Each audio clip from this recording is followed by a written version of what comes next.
What's up, guys? We are back in the 2003 Shinsen Miata, and today we're going to be doing a gauge face install. So this is the stock gauge cluster right here, and it doesn't look bad. It is very 2003, but I've never been a fan of the white gauge faces. So I went ahead and picked up a set of new gauge faces from Revlimiter.net. They're really good guys. I'm great friends with them, and they provide really quality pieces, and I'm super excited to get them into my cluster. So what we're going to go ahead and do is begin the disassembly here to get this out. They do have a really good write-up on their website. I'll link it down below if you're curious. This is just going to be following that, and it's going to be kind of, a visual representation of what they have written. So what we're going to go ahead and do first is go ahead and pull off this lower cover back here. You can see there's one bolt here, there's one over here, and then there's one on this side as well. I have three. This is an NB2 Miata, being a 2003, so it might be a little bit different for the NB1, but it should be pretty much the same thing. So once you remove those three, you should be able to pull off this upper cover up here. So I'm going to go ahead and remove those, and then we'll see if we can get this upper piece off. Alright, you can see we got this upper cover off here. You can leave the lower cover, it doesn't need to move. And what we're going to go ahead and do next is remove this gauge hood. Supposedly it just is held in with clips. So what we're going to go ahead and do is just grab it and just pull straight forward. We're going to be pretty gentle but firm with it. We don't want to bend it in any weird directions. But supposedly these have a better plastic than the NA Miatas, which are apparently very brittle. So I'm going to go ahead and gently grab this and pull it forward, and hopefully it just comes right off. Alright, as you can see, we got the gauge hood off. It was a little more difficult than I thought it was going to be, just because I kind of had a difficult time grabbing onto it. I used a pair of gloves like this, and it was sticky enough to kind of get one side, but not both. So what I really recommend doing is grabbing a plastic pry tool, something that's not going to mar your dash, using one hand to kind of pull a corner, and then stick this underneath here and just push it a little bit. You can see there's a clip right there. And then doing the same thing on the other side, push this, and once you pop these two corners out, then you just have the three up on top, and you can kind of just grab one hand on this side, one hand on this side, and just pull it straight forward, and it'll come out really easily. You can see none of my clips are broken. I'm very happy about that, and it looks really good. So next thing we're going to do is pretty simple.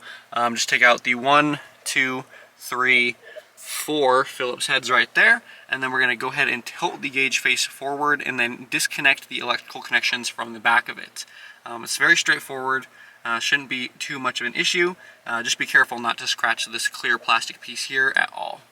Alright, and just like that, we have the gauge cluster out. Super simple, pretty easy, honestly a lot easier than I thought it was going to be. All of these clips, all these connectors, they just have the clip on the top here, so just press and pull. It really is not hard at all. They should come out very easily. I would not recommend using pliers or anything. They always break if you use pliers. You're putting a little bit too much pressure on them.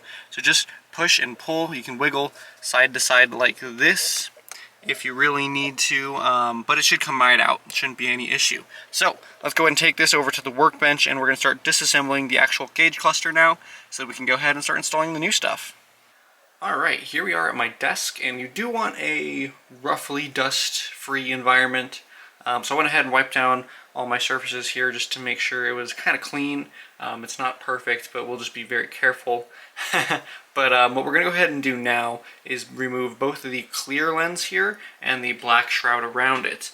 So you can see these are all just kind of held in by just pressure clips. So you just kind of push down a little bit and then outwards all along the top here. And then there's 3 along the bottom. 1, 2, 3. So this should be pretty easy. We just want to go ahead and separate this so we can go ahead and clean them later, and then we're also going to go ahead and put these in stages when we're installing it in the car, because we want to go ahead and put the needles on while it's in the car, not while it's on the bench, because we might have these misaligned. So I'm going to go ahead and take off the clear plastic, and then the black plastic is the exact same thing. Alright, as you can see, we got the clear and black plastic housings off of here. You can see it's right there and right there. They're very easy to take off. You do not need to worry about that. Just push in the little tab and push out with your thumb. Super easy to do. Now what we're going to go ahead and do is disassemble the rest of this cluster. So we're going to go ahead and take off each of these little needles here. We're going to use the included pry tools in the kit. And then we're going to go ahead and just, what the kit recommends is to use each of the little screws that are next to it to pry on those, so that you're not actually prying on the original gauge face itself. I suppose if you just want to throw your old gauge faces away, you can do it because you don't have to worry about messing it up. But if you're going to be keeping them just in case, it would be a good thing to just use these screws. That way you're not accidentally damaging them in any way. So I'm going to go ahead and grab my pry tools and we'll see if we can get these needles off.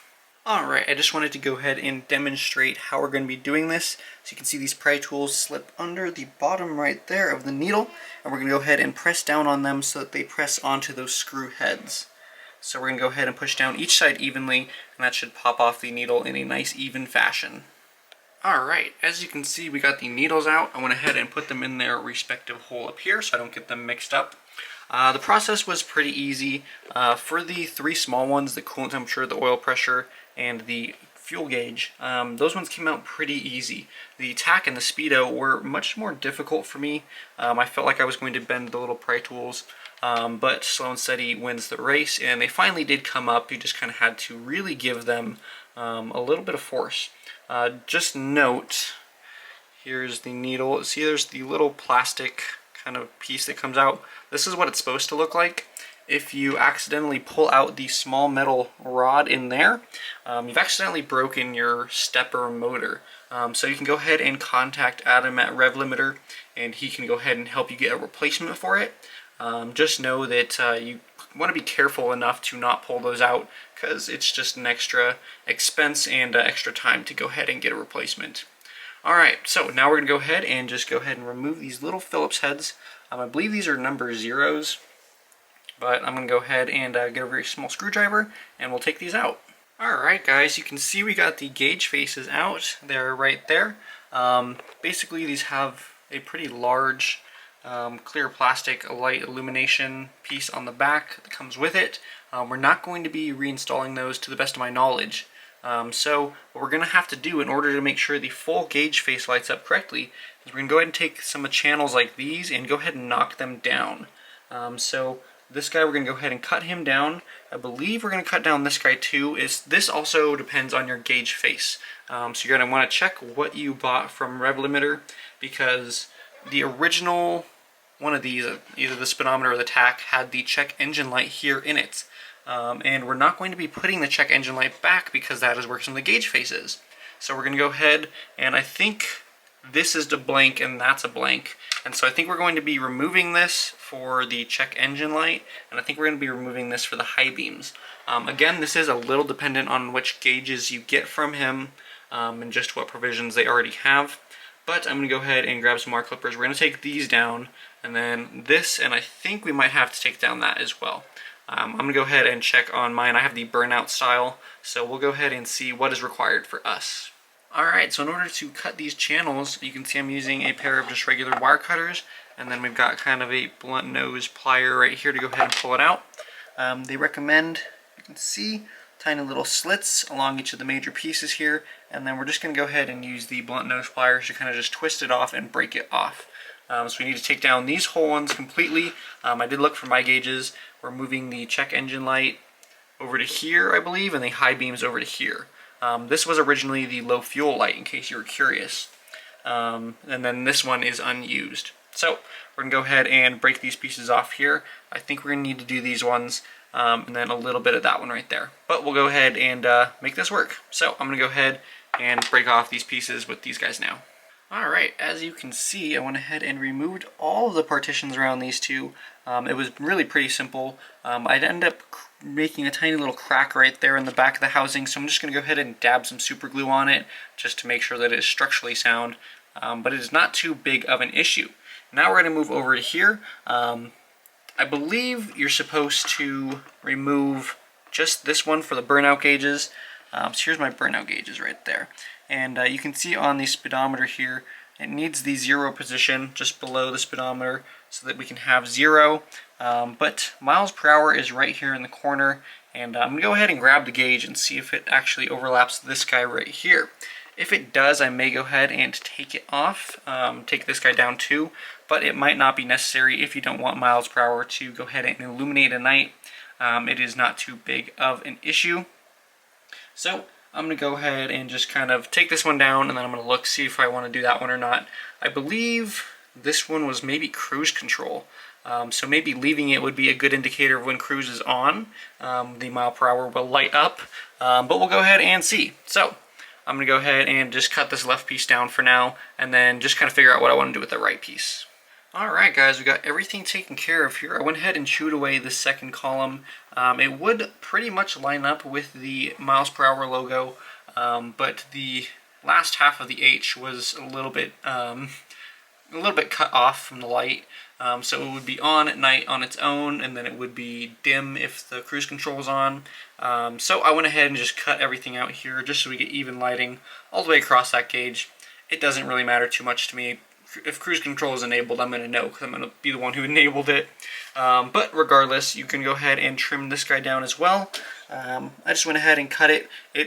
This kind of plastic kind of shatters and cracks really easily. So a couple like diagonal cuts and the thing just shatters off. So it's not too hard to do that. But now we're good with all of the lighting modifications we need.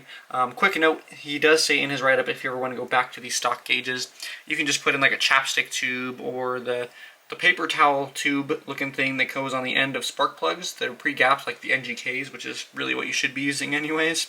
Those should fit around here and remake these channels really easily if that's something you want to go back to. So don't worry too much about having to cut this up. But now we're all good. I'm going to go ahead and install my bulbs. So I went ahead and opted for the white LED option. So I got some new bulbs. I'm going to do these 4 big ones, and then there's one small one. And I'm guessing that small one goes for the check engine light, but it might also be for the brights because I use the brights more often. So I'm going to go ahead and probably put it in one of those two, and then the other one is just going to have a stock incandescent bulb. You can see they kind of look like this. Nothing too crazy. So I'm going to go ahead and replace these guys. If you wanted to make it red, you can get just red LEDs, or these are little socks that go over the bulbs. Whichever way you want to do. And then another note real quick, these are LEDs, which means they're diodes. They can only flow in one, they're diodes, so they only flow in one direction. So I'm not sure if these have a positive and negative written on them anywhere, but if they do, we'll go ahead and see if we can figure out which direction to put it in here. Otherwise, we'll put it in the car, find which ones aren't turning on, and then have to just pull them out, flip them around, and then put them back in. Which is a little bit of a hassle, so I'm going to see if I can figure out which goes to where on these. So I'm going to go ahead and do that real quick, and then we can move on with installing the new gauge faces. Alright guys, here we are on the back of the cluster. I just want to go ahead and point out the way I did this. So I went ahead and found right here, it says IGN, ignition. I'm pretty sure that is going to be a positive source, so I went ahead and labeled this as the positive, and the negative I denoted with a little Sharpie dot right there. So this guy connects over to this bulb here, and then it also connects to that bulb and that bulb. So I'm pretty sure they share a common ground, and I'm pretty sure they share a common positive as well. Although I think these two are linked to one, and I think these two are linked to one of these pins up in here. So what I went ahead and did is put a little dot there, over there, and down there. And I'm going to go ahead and make that the negative. These new bulbs, if we can see real quick. If you can see, there's a plus right at the bottom. It's very difficult to see. There's a plus on one side and a negative on one side. I'm going to go ahead and orient these in this direction. So, if you guys are watching this, skip to later in the video and figure out if I actually made a mistake or not, and all these negatives were actually positives. Or I'll put a thing along the bottom right here so you can see. So either all of these are going to light up or all of these are not going to light up. So we'll figure that out when I put it back in the car. My mistake, obviously your gain. So I'll go ahead and, if this is right, just do it the way I did, and if it's wrong, do it the opposite way.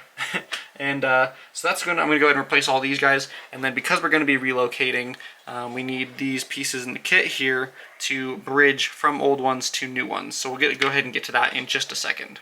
Alright, I got the new LEDs installed, these 4, and what we're going to go ahead and do is actually install the gauge faces next, and then we'll have to go back and then do the final wiring for the check engine light and high beam relocation, just because we don't want to have to set it on those wires once we put them in there. So we're going to go ahead and install the new gauges. I have them right here. It is very recommended to use gloves. It does come in the kit, so you should be good. Go ahead and put some gloves on, put them down, and then we're going to go ahead and remove the hardware, these little screws here, and we're going to take off any O-rings or washers that they have. There's still supposed to be a split washer, but there shouldn't be any O-rings. And then we're going to go ahead and replace it.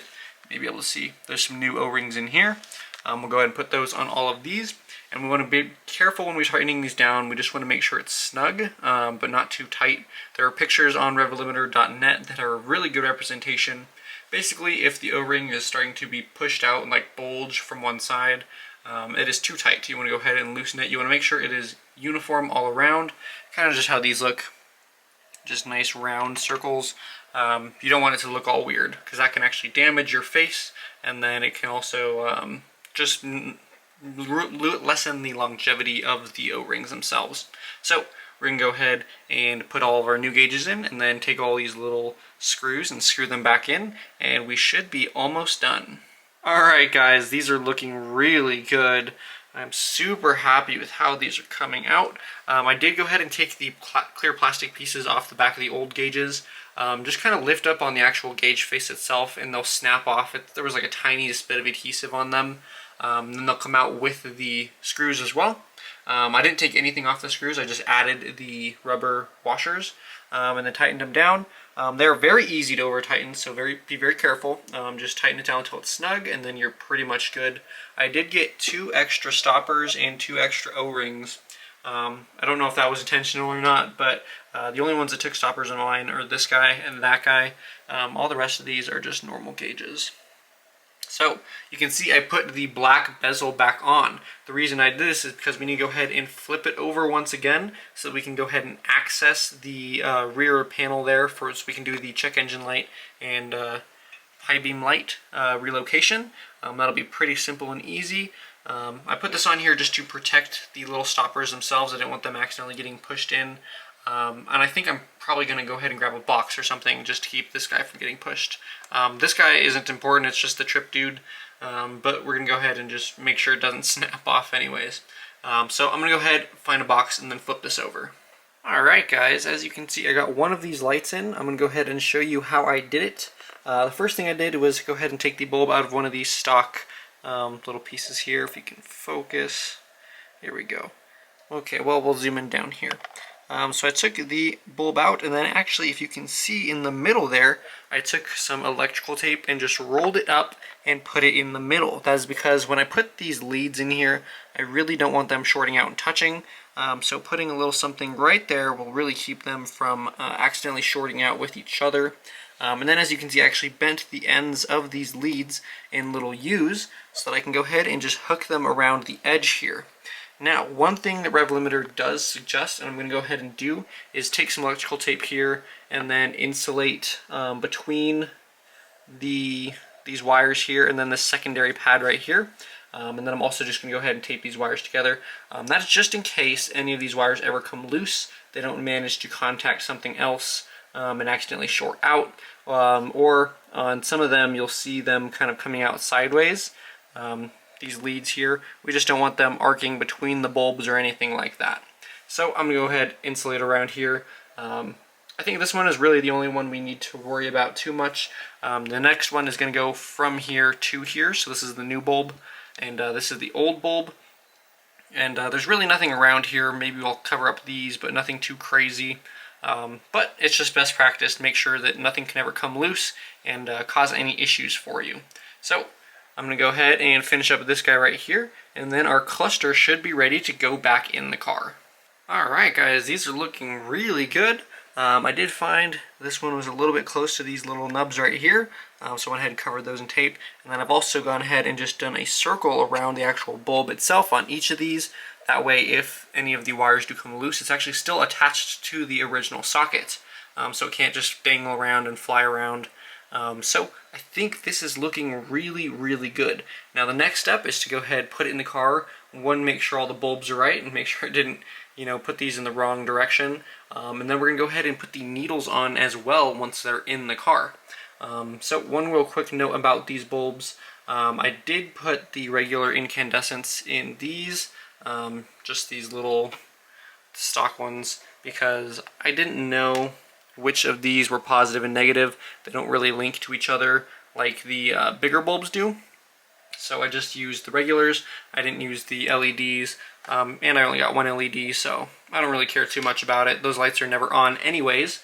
I wanted the bright lights for the actual cluster illumination. So let's go ahead, slap this back in the car, see if all of our lights work. I don't know if we'll be able to tell it in the daytime, but I will definitely try. And then we'll see if we can start calibrating this. Alright guys, we're back in the Miata and I got the dash plugged in. I did have the polarity reversed on those LEDs. Thankfully it's very easy if you have everything apart still to go ahead and change them back. So if you saw what I did, do the opposite of it. Positive goes on the ones that I marked and negative goes on the unmarked ones. But now I can see they turn on. It's kind of hard to see because it's daytime, but you can obviously see the center sections light up. And when I turn the key, clearly everything else lights up. Check engine light up there. And then, I don't know if brights will turn on until I actually turn the car on. There we go, you can see it light up. So, everything is all good. Now what we gotta go and do is begin the calibration process. Basically, this is just making sure that all the needles line up where they need to be. So we're gonna go ahead and drive the car to a certain mile an hour, and then I'm gonna use my OBD2 reader to go ahead and figure out what speed I'm at, and then put the gauge needle on there accordingly. Same thing with the tachometer. The temperature, I'm just going to drive it around until it gets warm, and then I'll go ahead and put it just below 190. I can actually see, you can see the numbers right there. I can see the actual temperature on my phone, so I can see what temperature to put it at. And then, of course, for fuel, we're just going to go fill it up, and I'm just going to put it at full. I'm probably going to give it a little bit of leeway and put it right on full instead of over full, kind of like a lot of stock gauges are, just because we got rid of the fuel light. This is this guy right here, and I don't want to accidentally run out of fuel because I put the needle on wrong, so I'm definitely going to go ahead and just maybe overestimate it just a little bit. So let's go ahead. I can't really show you a lot of this because you kind of have to drive, but I'll go ahead and do the tachometer for you so you can see kind of how my setup is. Alright guys, so I just got this little Bluetooth scanner off of Amazon. I don't know if that's the actual one that I got or not. They just rebrand these, a bunch of different random stuff. It was like 20 bucks, but it works really, really well. So I'm going to go ahead, and then I have the app right here. Let's go and plug it in. Take this fuse panel off, plug it in right there, and let's go ahead and start the car up real quick. Good. Come down here and hit connect. Give it a second. Alright, now it's loaded. We can go ahead, I think live data. No, we're going to go ahead, go back. And then we're going to hit dashboard. This one is one you can set up to random stuff. You can see it shows you your RPM right there. So we're just at about 1,000. So what I could do is I could go ahead and rev it up to like 2,000 or 3,000. I think that's what he recommends, just to make sure that it's not just the regular idle. You want to see it idle once it's warmed up around 850 is what he said. So let me go ahead, grab one of these needles, and I'm probably going to go ahead and set the camera down for this because it's going to be a little difficult. But basically I'm just going to go and rev it up probably 2,000 or 3,000 RPM, and then I'm just going to go ahead and lightly press this on. He said just to lightly tap it, and then you just want to push it down barely so it's just barely snug. You don't want it actually touching the gauge face. You still want some space, so you want to go ahead and make sure that you don't push it down, because if you push it down too far, not only can it scratch your gauges, but it can also keep the actual needle from moving the way it needs to. So I'm going to go ahead, use this scan tool to go ahead and line this up. Alright guys, as you can see, I got that one on and it is looking really good. I went ahead and pushed it a pretty good deal away. There's still a little bit of gap behind, but it's not like an issue. Let's go ahead and see what it looks like when we turn the lights on. Can't really tell in the daytime, but it does look pretty good still. So I'm going to go ahead and basically, for the temp, just wait for it to get up to temp. Speedo, I'm going to go ahead and hit it on cruise control, and then I'll just push it on. Oil pressure, I actually could just stick it right in the middle because it's a stupid dummy switch, unless you have a 90 to 94, I think. And then we'll go ahead and fill it up with gas to go ahead and get the fuel level. So that is pretty much it. I'll go ahead and do all that, and then we'll go ahead and do final thoughts. Alright guys, we are back from the drive, and we got all of the needles on, and they look really, really good. One thing I noticed is Revlimiter used a white needle when he did his. or at least the pictures on the website have a white needle, and I really do like the white needle look. The red is not bad, but maybe I'll go ahead and source a white needle here just to really complete the look. But other than that, guys, these look really, really nice. I made one small error when I was putting these together, putting the needles on, and I'll go ahead and put a picture up right now of the coolant gauge. If you can see, the needle is drooping kind of far down past where it normally would sit when the car is off, and basically I just didn't push the needle on far enough. There is an internal stopper that keeps it from going too far, and if you don't push it on far enough, then it won't. But obviously now I went ahead and fixed that, pushed it on a bit further, and it is all good to go. All three of the smaller gauges are supposedly like that. You really won't notice that with the fuel gauge because of just how it is. But if you're having them droop past where they should be, just push them on a bit further. Make sure you bring it back up to about the middle and then push it on. That way you don't get stuck on the other side of the stopper. But guys, this was super simple. I think the bang for buck on this is really, really high. The overall look and everything just changed so much, and I'm so happy with it. So if you guys have any questions or comments about the way I did this install, go ahead and drop a comment down below.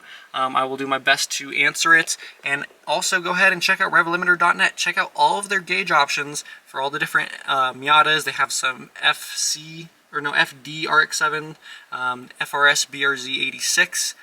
They have a bunch of different options, and they all look really, really good.